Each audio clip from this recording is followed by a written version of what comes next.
का balance sheet का और हम क्वेश्चन को कैसे करेंगे। तो जब आप अपना आंसर कर रहे होंगे तो आंसर करने के लिए आपको ये बैलेंस शीट का फॉर्मेट बनाना होगा। आप सबसे पहले लिखेंगे कंपेरेटिव बैलेंस शीट। पहला कॉलम आपका होगा पर्टिकुलर का, दूसरा कॉलम आपका ईयर होगा, जो भी ईयर आपको प्रीवियस ईयर का दे रखा होगा।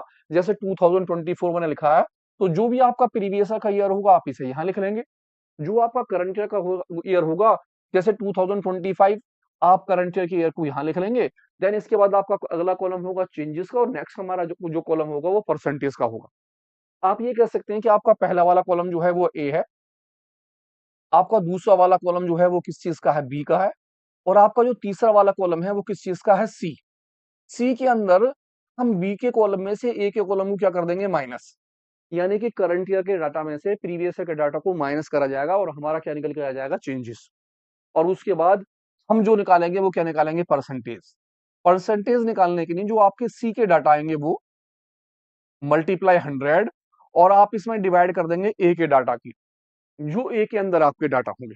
इस तरह से आपका क्वेश्चन सॉल्व होगा। बहुत आसान क्वेश्चन है। बस ये रखा लीजिए कि आपको कॉलम ध्यान रखने हैं।